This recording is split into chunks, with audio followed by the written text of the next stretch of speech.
This is what the future of hyperintelligence looks like. Most people no longer own cars.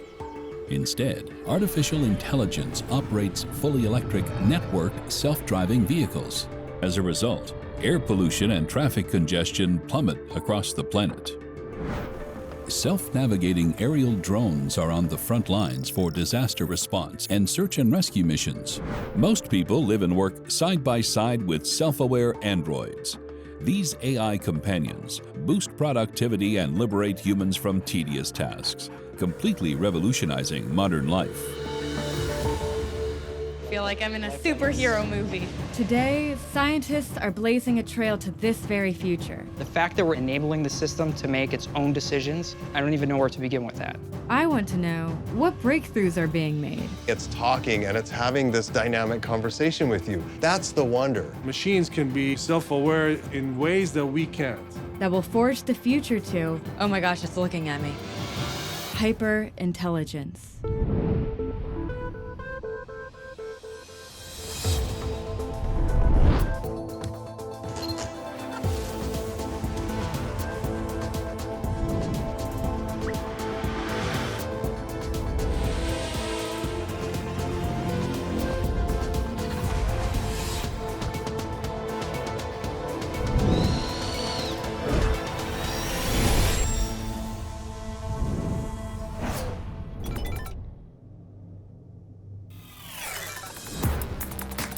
My name is Shivani Bigler.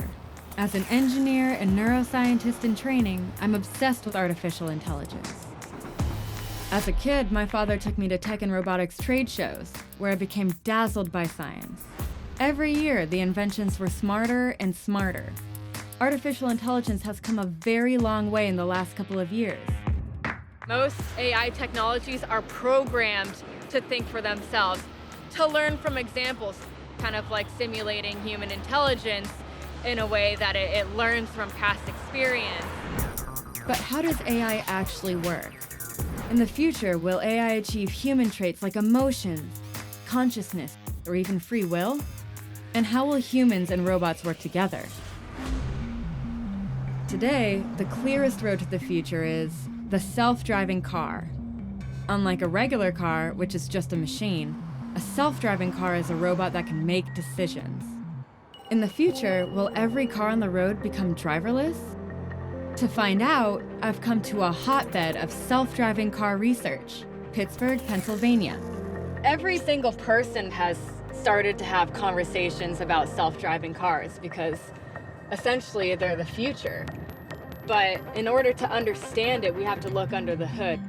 Making decisions on the fly, even simple ones like these, does not come easy for computers. To discover the inner workings, I'm meeting a true pioneer in the field. Please get it. Thank you. Dr. Raj Kumar of Carnegie Mellon University. Carnegie Mellon is the birthplace of self-driving car technology, thanks in large part to the work of Raj and his colleagues. They've been the leading innovators in this field for more than 25 years.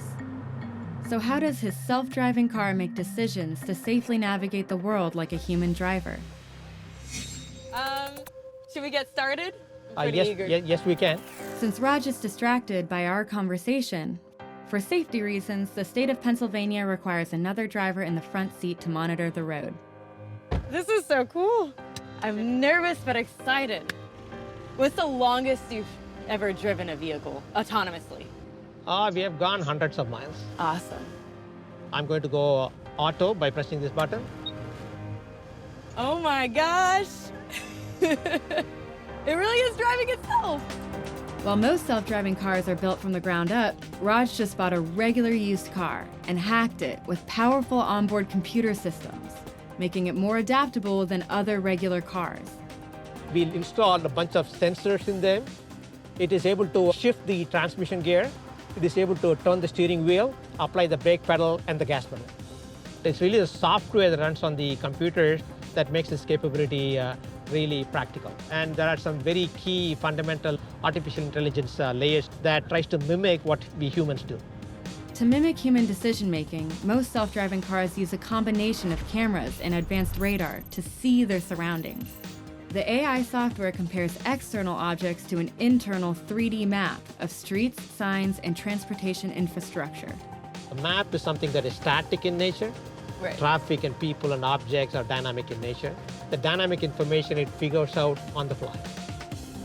Comprehending dynamic information allows it to understand where it is heading objectively in space and react to changes and traffic signals. It recognized the stop sign. Yes. Since we are pedestrians, we definitely should not be running into that person. The AI challenge to make a vehicle drive itself is not an easy task. Safety is priority number 1, and priority number 2 and number 3 as well. But what happens when the AI system doesn't understand specific objects in its surroundings? A pedestrian in Tempe, Arizona was killed last night by a self-driving taxi. It's believed to be the first fatality caused by an autonomous vehicle. This tragic accident happened because a self-driving vehicle didn't recognize something in its environment, a jaywalker. In the future, advanced self-driving cars will have to make life and death decisions on the fly. If avoiding the jaywalker means crashing head-on with another car, potentially killing the driver, what should it choose? How will scientists address monumental problems like these? The first wave of artificially intelligent robots were programmed by engineers with static sets of rules to achieve their goals. These rules are called algorithms. But not all rules work in all situations. This approach is very inflexible, requiring new programming to accomplish even the smallest changes in any given task. A new approach called machine learning has changed everything. With machine learning, computers can absorb and use information from their interactions with the world to rewrite their own programming, becoming smarter on their own. To see machine learning in action, I'm meeting another Carnegie Mellon team at an abandoned coal mine. Dr. Matt Travers leads a group that won a challenging subterranean navigation competition held by the Department of Defense's research agency, DARPA. They're affectionately known as R1, R2, and R stands for robot. These robot twins are designed for search and rescue missions too dangerous for humans. And unlike the self-driving car, they operate without a map. To achieve this, they have to learn to identify every single object they encounter on the fly. They are programmed to go out and actually act fully autonomously. And they will be making 100% of their own decisions. So they're recognizing objects, they're making the decision of where to go next, where to explore. To see this in action, the R2 robot is starting on a simulated search and rescue mission to find a stranded human dummy in the mine.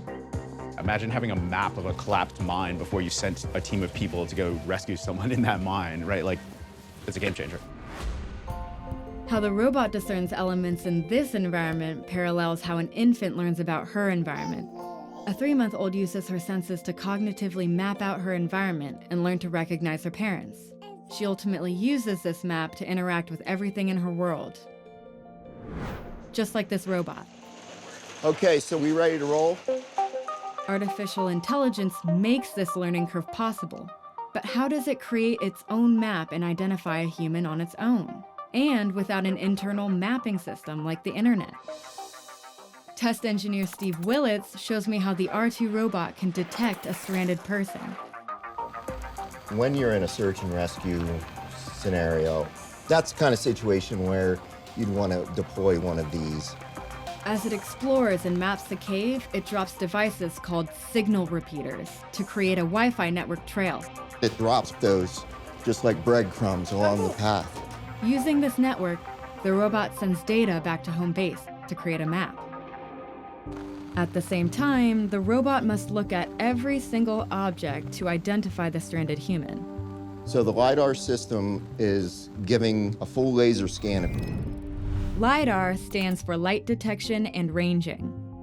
Similar to its cousin, radar, which uses radio waves, LiDAR systems send out laser pulses of light and calculates the time it takes to hit a solid object and bounce back. This process creates a 3D representation of the objects in the environment, which the onboard computer can then identify. This process is similar to how the eye feeds visual data to the brain, which then recognizes the objects by tapping into our pre-existing knowledge of what things look like. By fully understanding its environment, R2 can then make better decisions about where to go and where not to go. What our robot's doing right now is exploring.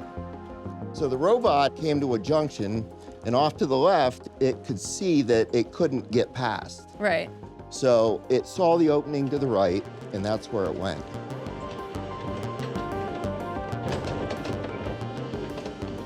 It kind of looks like it's making decisions about whether or not to climb over these planks and obstacles all up in this area, right? That's exactly what it's doing at this point.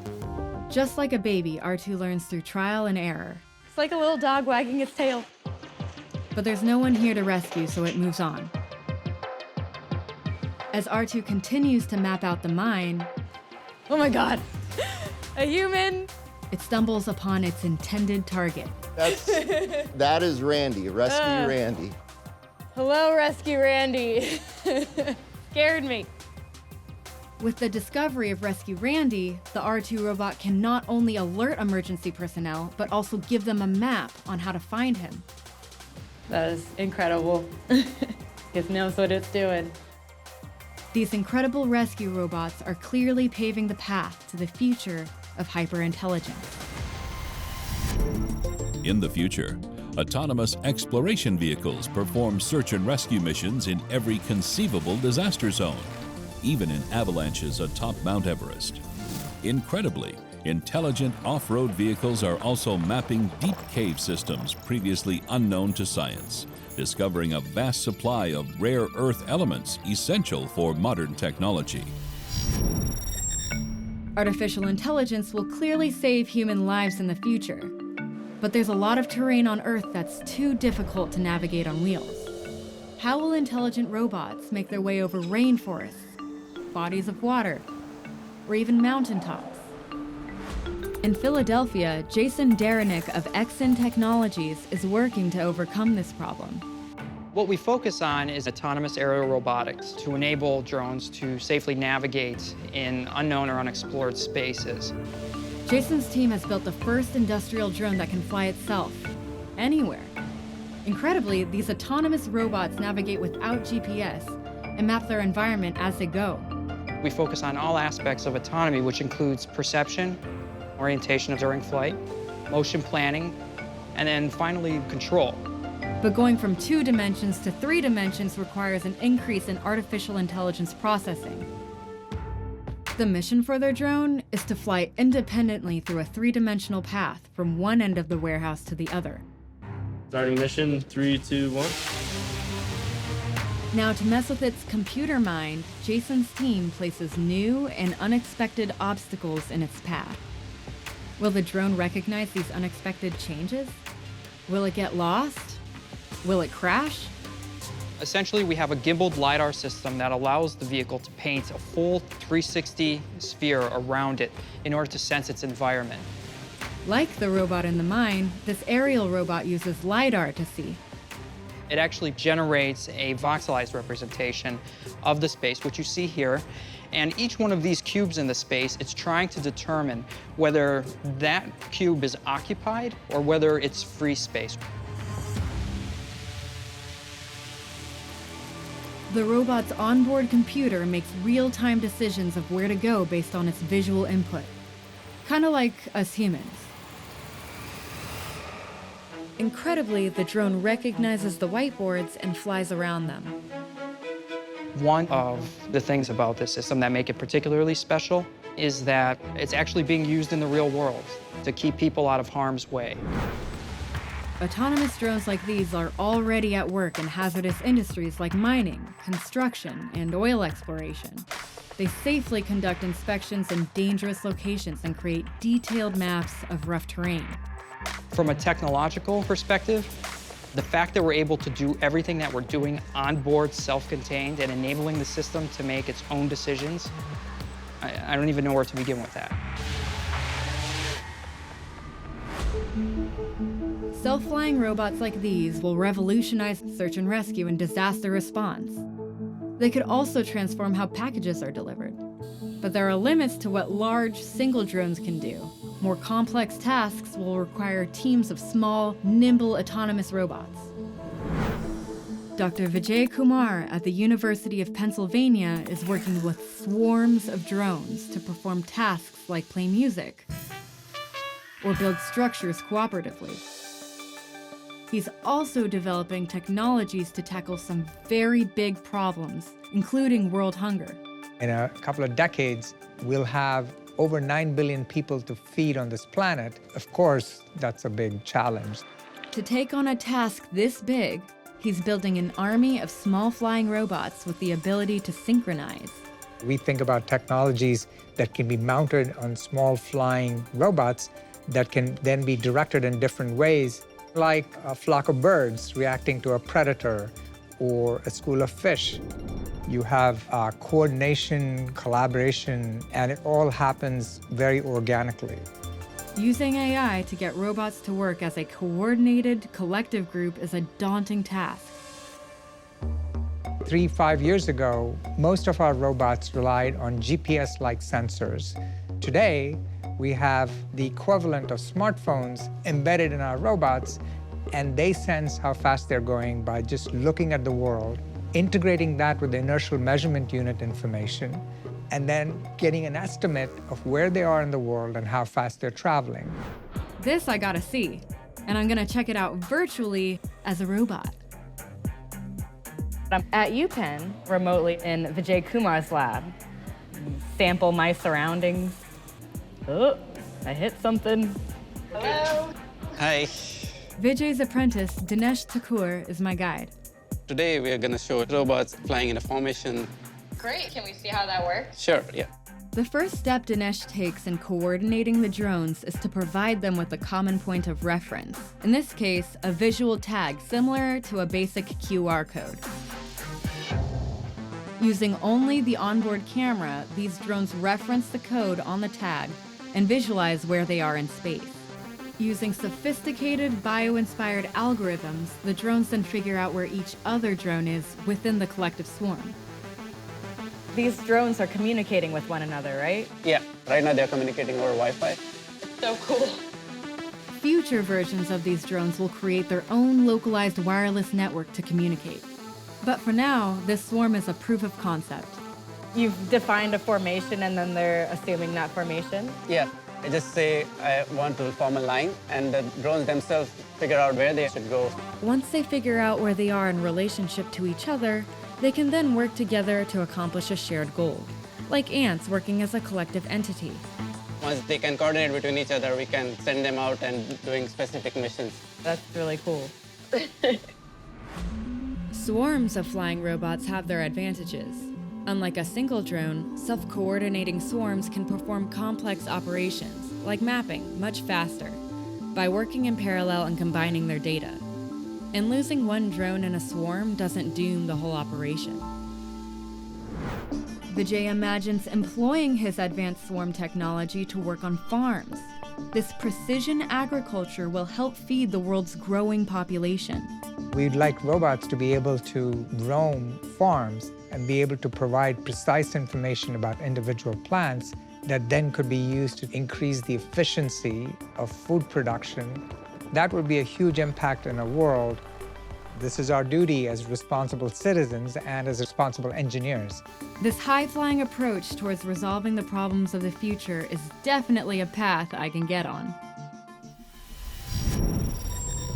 In the future, artificial intelligence coordinates flocks of drones to protect the environment and boost the food supply. To combat the negative effects of climate change on agricultural crops, robotic bees assist with pollination in orchards and on farms, making them more sustainable and productive. Fish-shaped underwater robots automatically deploy at the first sign of an oil spill. These drones create a barricade to rapidly contain spills, saving marine life and oceans across the world. Modern society has a long history of building robots to do work that's dangerous, difficult, or too repetitive for humans.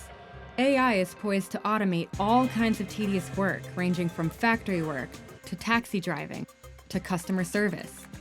While some are worried that smart robots will replace human labor, that's not necessarily the case.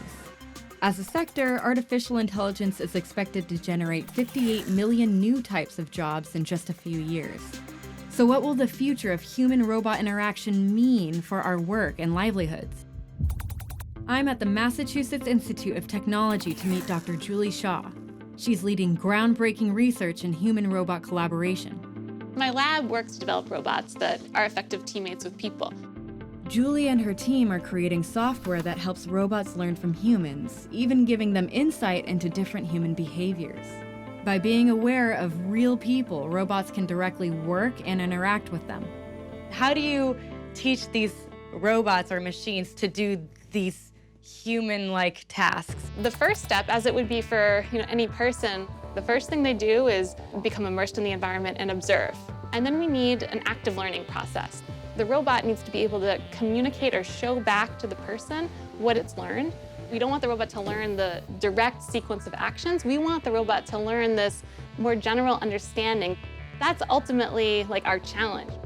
But getting a robot to grasp the bigger picture concept in order to understand the basics of its task in the first place requires a lot of observation and, well, hand-holding. My research is focusing on trying to make robot programming easier by trying to teach robots how to do tasks by demonstrating them. Julie's colleague, Ankit Shah, shows me how this robot is learning to set a table. So this is all the silverware and the plates, the bowls, the Right. cups, and this is the table that it has to set. Yes, that is correct. Okay. As any parent knows, the first step in helping a child to learn is to model the desired behavior. It's the same with machine learning. In this case, the AI robot recognizes the objects with a visual tag similar to a QR code, and for 2 weeks, it observes Ankit setting a table. So did you pick up an item and then place it on the dinner table? That's basically what we did. And based on that, the robot learns what it means to set a dinner table. Dynamic tasks like setting a table or doing laundry are easy for humans, but incredibly hard for robots. The software has difficulty with so many variables, and even subtle changes in their environment can throw them off. One of the things which I like to do is to actually hide some of the objects, so it's not going to see the spoon. And the reason we do this is we want to show that the robot is robust to some of the disturbances in the task. The robot's software has learned what each object is and where it goes. Now, let's see if it's learned the concept and can think dynamically to set the table. So you can just pick up the card. Here we go. I've revealed the spoon. Incredibly, the robot recognizes the spoon and instantly places it next to the bowl. This reveals that the robot has learned the concept and executes the right action dynamically.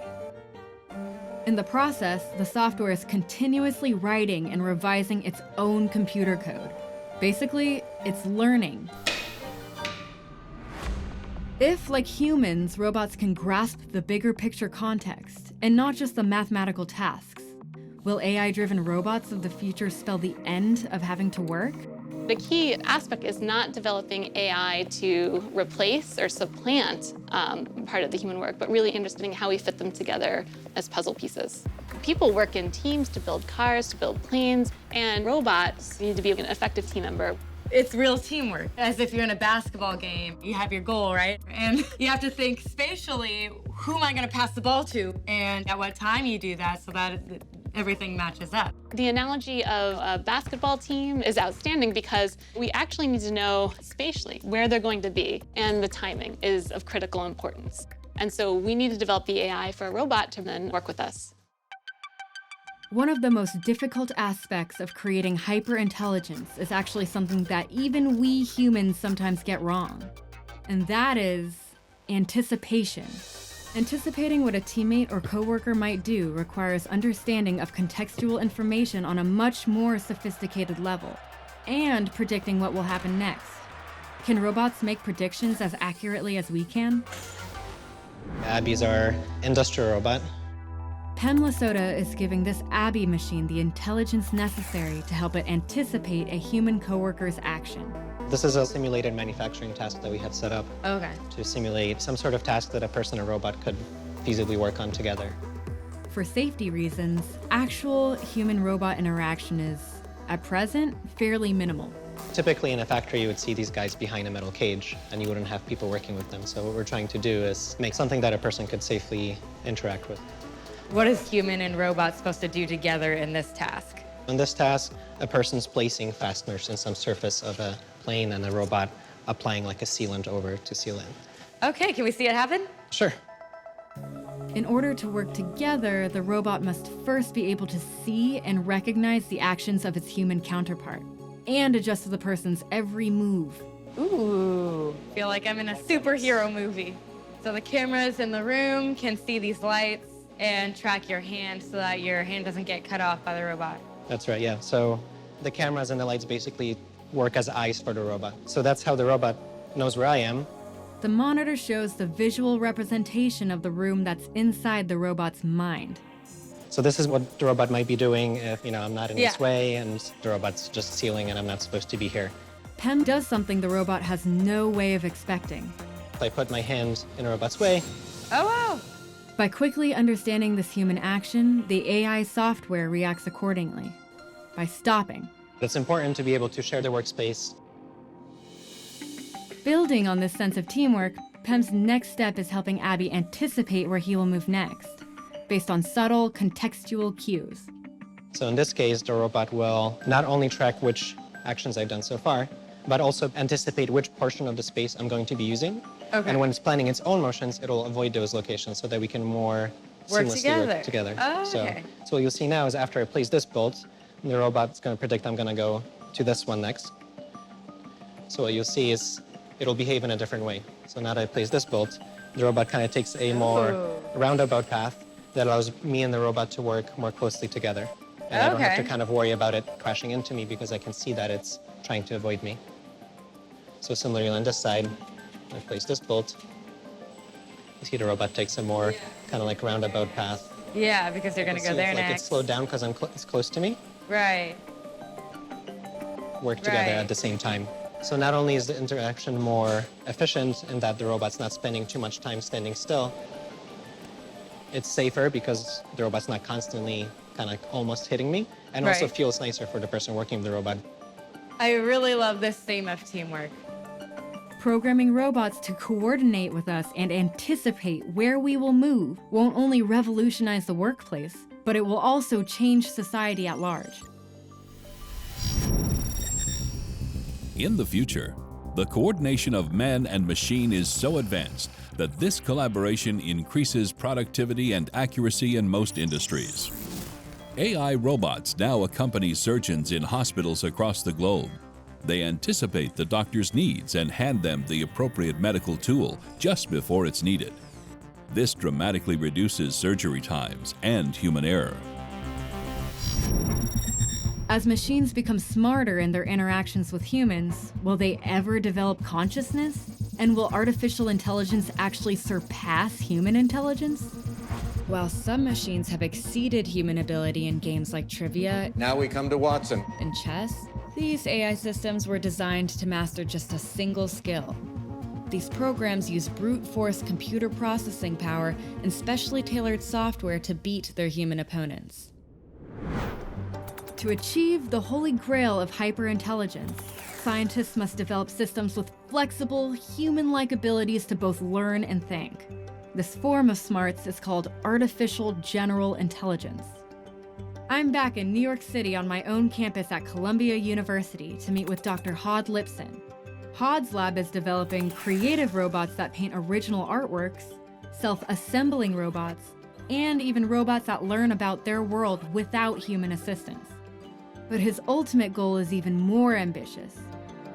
Can a machine think about itself? Can it have free will? I believe that, in fact, machines can be sentient, can be self-aware in ways that we can't. As a neuroscientist, I know we've only scratched the surface of our scientific understanding of how consciousness works in humans. How could one possibly use computer code to put this transcendent feature into a robot? Our hypothesis is actually very simple. It is that self-awareness is nothing but the ability to simulate oneself, to model oneself, to have a self-image. The first step towards creating robotic consciousness is to teach the software to build an image of its physical, mechanical self inside its computer mind. We humans take consciousness like this for granted, even in simple moments, like understanding our own image reflected in a mirror. Humans start to develop awareness of their own emotions and thoughts around the age of 1. This helps babies understand their self-image in their minds, and it helps them to learn about their environment and their role in it. When a robot learns what it is, it can use that self-image to plan new tasks. In both humans and robots, awareness about the physical self is called proprioception. Neuroscientists sometimes call this self-awareness of our bodies a sixth sense. We use the same test that a baby does in its crib. A baby moves around, flails around, moves its arm in ways that look random to us, but they're not random. And then it touches its nose, right? Now, if its brain predicts that it's going to feel something, and it actually feels that, that means that its self-image was correct. Same thing happens with a robot. If proprioception can be developed to the same level as humans, this could lead to robotic consciousness. Hod's colleague, Rob Kwiatkowski, is the proud parent of a brand new baby robot that he built. And by interacting with its surroundings, it's in the process of developing its own internal self-image. So what are these claws? So these are actually feet. They're designed for walking on carpet, but as of now, it doesn't really walk. It's still kind of a baby. It needs to learn how the world works first. What do you mean it's still kind of a baby? What does it do? Like a baby, it's sending completely random actions to each of these robot arms and really try to get an understanding of itself primarily. It looks like a spider that doesn't know how to use its legs. Yeah, I guess that's a pretty good way to put it, yeah. So it will really be learning by doing this babbling for somewhere on the order of a day to a week. It will process this data to create an informative model of itself.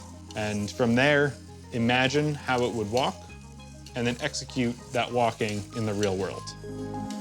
These are the first baby steps towards developing its self-image. And like a baby, it will eventually learn to walk. We know this because an earlier version of this robot, using the same technique, learned to walk after 100 hours. But walking won't, by default, lead to robotic consciousness. And that's why self-awareness is so crucial. This is a robot which we've taken to calling a self-aware robot. It is self-aware pretty much in a literal sense that it is aware of itself, its locations in space, and its dynamics as to how it moves.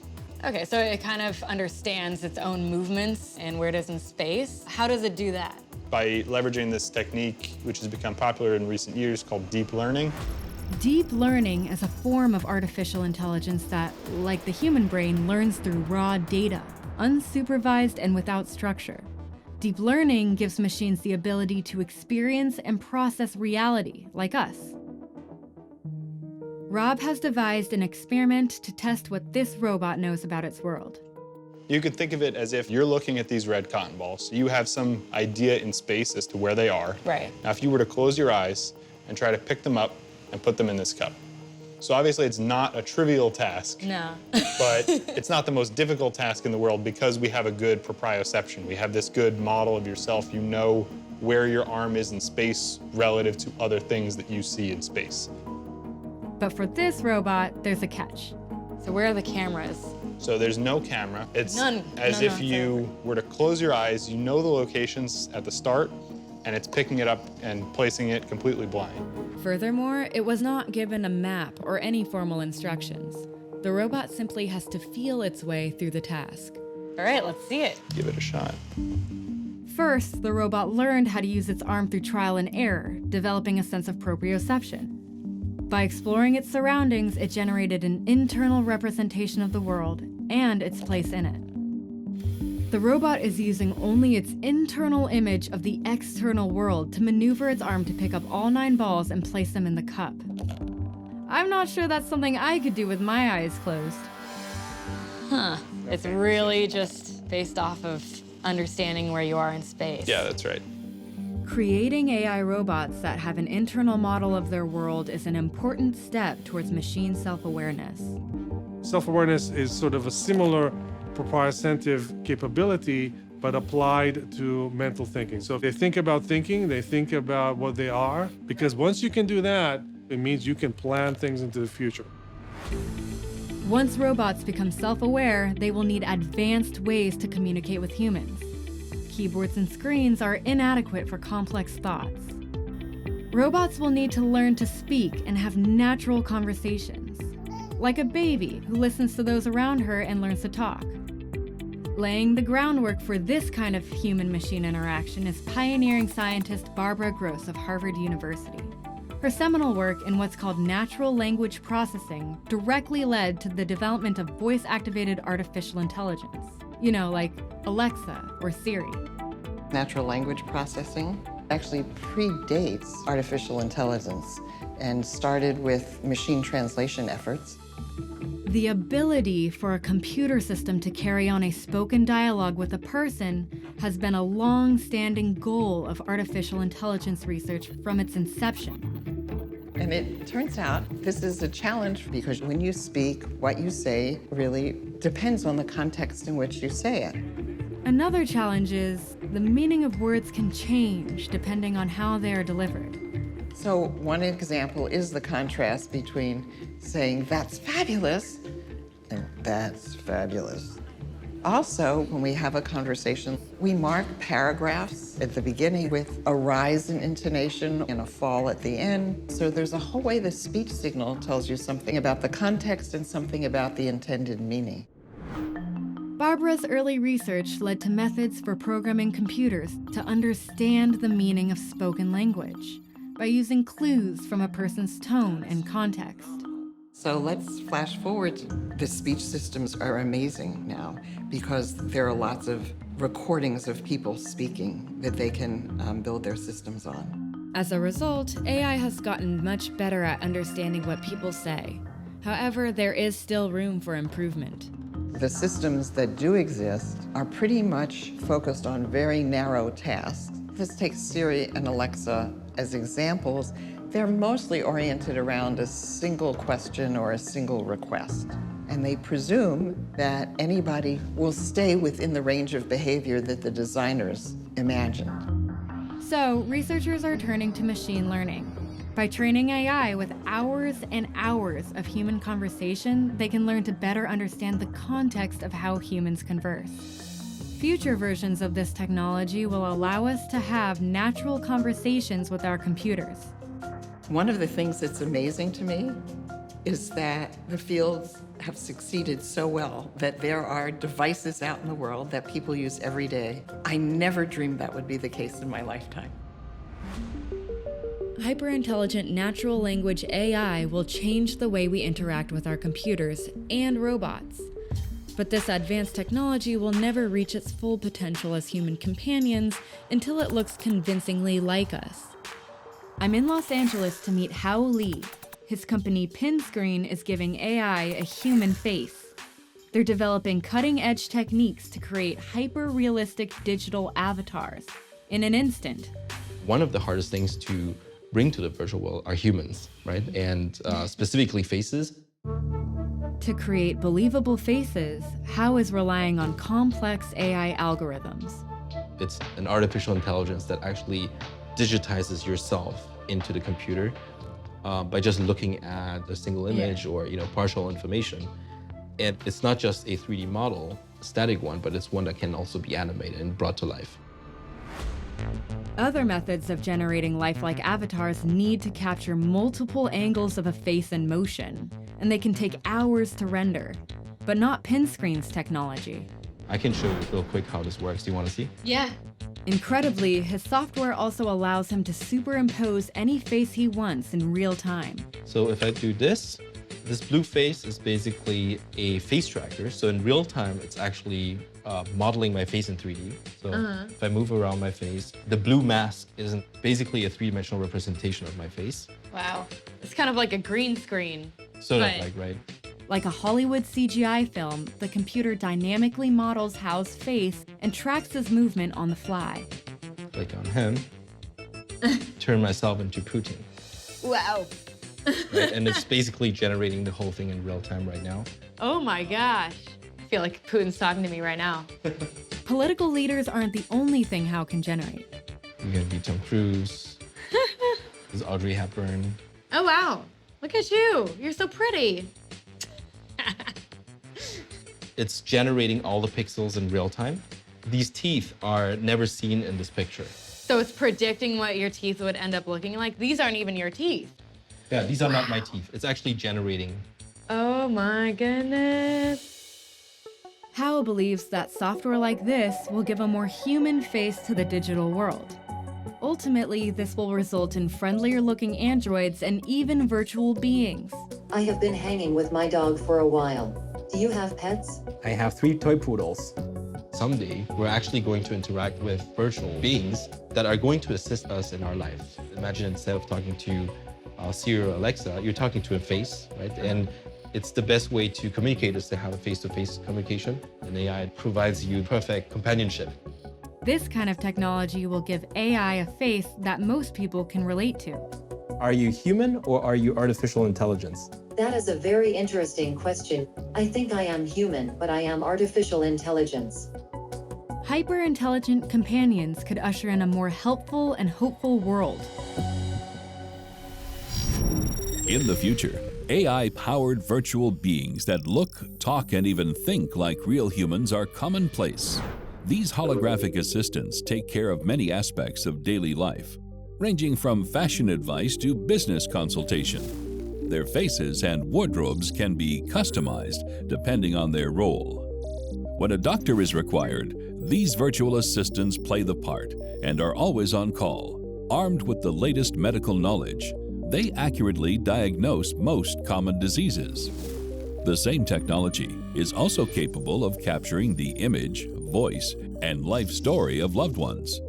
After death, these virtual friends and family are always a part of our lives.